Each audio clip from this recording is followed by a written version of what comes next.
ವಿಶ್ವ ಹಿಂದೂ ಪರಿಷತ್ನ ಸಹ ಪ್ರಾಂತ್ಯ ಕಾರ್ಯದರ್ಶಿ ಶರಣ ಪಂಪೆಲ್ ಅವರನ್ನ ಈಗ ಕದ್ರಿ ಪೊಲೀಸರು ವಶಕ್ಕೆ ಪಡೆದಿರುವಂಥದ್ದು. ಈಗ ಕದ್ರಿ ಪೊಲೀಸ್ ಠಾಣೆ ಮುಂಭಾಗ ಜನರು ಕೂಡ ಸಾಕಷ್ಟು ಸಂಖ್ಯೆಯಲ್ಲಿ ಹಿಂದೂ ಕಾರ್ಯಕರ್ತರು ಜಮಾಯಿಸಿರುವಂಥದ್ದು. ಕದ್ರಿ ಪೊಲೀಸ್ ಠಾಣೆಯಲ್ಲಿ ಇವಾಗ ಒಳಗಡೆಯಲ್ಲಿ ವಿಚಾರಣೆಯನ್ನು ಮಾಡ್ತಾ ಇರುವಂಥದ್ದು. ಸ್ಥಳಕ್ಕೆ ಸ್ಥಳೀಯ ಶಾಸಕ ವೇದವಾಸ್ ಕಾಮತ್ ಕೂಡ ಇಲ್ಲಿಗೆ ಬಂದಿದ್ರು.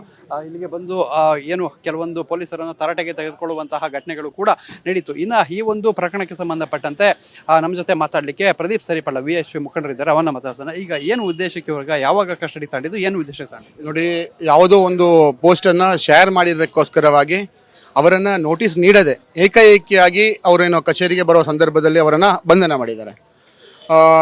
ಇದನ್ನು ಆ್ಯಕ್ಚುಲಿ ನಿಜವಾಗಿ ನೋಡ್ಲಿಕ್ಕೆ ಹೋದರೆ ಅವರು ಮೊದಲೇ ನೋಟಿಸ್ ಕೊಡಬೇಕಿತ್ತು. ಇನ್ನು 24 ಗಂಟೆ ಆಗಿರಲಿಲ್ಲ. ಇದು ಹಿಂದೂ ನಾಯಕರನ್ನು ದಮನ ಮಾಡಬೇಕು ಅಂತ ನಿಟ್ಟಿನಲ್ಲಿ ಈ ರೀತಿಯ ಕ್ರಮಗಳನ್ನು ಕೈಗೊಳ್ತಾ ಇದ್ದಾರೆ.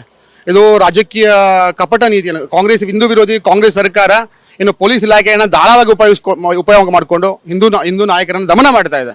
ಇದು ಖಂಡನೀಯ. ತಕ್ಷಣ ಏನೋ ಕೇಸ್ ಹಾಕಿದ್ದಾರೆ, ಅದನ್ನು ಹಿಂದೆ ಪಡಿಬೇಕು ಅಂತ ಆಗ್ರಹವನ್ನು ಕೂಡ ನಾವು ಮಾಡ್ತಾ ಇದ್ದೇವೆ. ಈಗ ಸ್ಥಳೀಯ ಶಾಸಕರು ಕೂಡ ಬಂದಿದ್ರು. ಸೊ ಏನೇನು ಬೇಡಿಕೆ ಇತ್ತು, ಏನಕ್ಕೆ ಅವ್ರು ವಾಪಸ್ ಹೋಗಿದ್ದರು?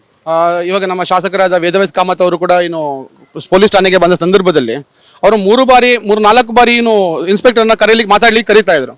ಆದರೆ ಅವ್ರ ಹತ್ರ ಮಾತಾಡ್ಲಿಕ್ಕೆ ನಿರಾಕರಣೆ ಮಾಡಿ ಶಾಸಕರನ್ನು ಕೂಡ ಇಲ್ಲಿ ಅವಮಾನ ಮಾಡುವಂತ ಕೆಲಸ ಕೂಡ ಆಗಿದೆ. ಈಗ ವಶಕ್ಕೆ ಪಡೆದಿರೋಂಥದ್ದು ಬಂಧನನ ಏನು ಮಾಹಿತಿ ಇದೆ? ನೋಡಿ, ಅವರು ಬೆಳಿಗ್ಗೆ ಅವರ ಆಫೀಸಿಗೆ ಬರಬೇಕಾದ ಸಂದರ್ಭದಲ್ಲಿ ಏಕಾಏಕಿ ನೋಟಿಸನ್ನು ನೀಡದೆ ಅವರನ್ನು ಅರೆಸ್ಟ್ ಮಾಡಿದ್ದಾರೆ. ನಿಜವಾಗಿ ಈ ರೀತಿ ಮಾಡುವಾಗಿಲ್ಲ. ಅವರಿಗೆ ಮೊದಲೇ ನೋಟಿಸ್ ಕೊಡಬೇಕಿತ್ತು. ಯಾವುದೋ ಒಂದು ವಿಡಿಯೋವನ್ನು ಶೇರ್ ಮಾಡಿದ್ದಾರೆ, ತುಂಬ ಜನರು ಶೇರ್ ಮಾಡಿದ್ದಾರೆ. ಆದರೆ ಇವರನ್ನು ಗುರಿಯಾಗಿಟ್ಟುಕೊಂಡು ಇವರನ್ನ ಹಿಂದೂ ನಾಯಕರ ಅಭಿವ್ಯಕ್ತಿ ಸ್ವಾತಂತ್ರ್ಯವನ್ನು ಹರಣ ಮಾಡ್ತಾ ಇದ್ದಾರೆ. ಸಂವಿಧಾನ ರಕ್ಷಣೆ ಅಂತ ಮಾಡಬೇಕಾದ ಪೊಲೀಸರೇ ಅದನ್ನು ವಿರೋಧ ಮಾಡ್ತಾ ಇದ್ದಾರೆ ಅಂತ ಆದರೆ ಖಂಡಿತವಾಗಿ ಇದು ಖಂಡನೀಯ.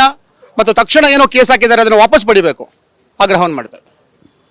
ಸೊ ಇದಿಷ್ಟು VHP ಕಾರ್ಯಕರ್ತರುಗಳು, ಮುಖಂಡರುಗಳು ಹೇಳ್ತಾ ಇರುವಂಥದ್ದು. ಅಂದರೆ ಇಲ್ಲಿಗೆ ಏನು ಕರೆದಿರುವಂತಹ ವಿಚಾರವಾಗಿ ಏನು ಅವ್ರು ನೋಟಿಸ್ ಕೊಡದೆ ಇಲ್ಲಿಗೆ ವಿಚಾರಣೆಗೆ ಕರೆದಿದ್ದಾರೆ. ಸೊ ಅದಕ್ಕೋಸ್ಕರ ಈಗ ಎಲ್ಲರೂ ಕೂಡ ಆಕ್ರೋಶಗೊಂಡಿರುವಂಥದ್ದು. ಮತ್ತು ಕೇಸನ್ನು ವಾಪಸ್ ಪಡಿಬೇಕು, ಅವ್ರನ್ನ ಬಿಡುಗಡೆ ಮಾಡಬೇಕು ಅಂತ ಹೇಳಿ ಅವರು ಆಗ್ರಹಿಸ್ತಾ ಇದ್ದಾರೆ. ಕ್ಯಾಮ್ರಾಮನ್ ರಾಜೇಶ್ ಜೊತೆ ಪೃಥ್ವಿರಾಜ್ ಬೊಮ್ಮನಕೆರೆ, TV9 ಮಂಗಳೂರು.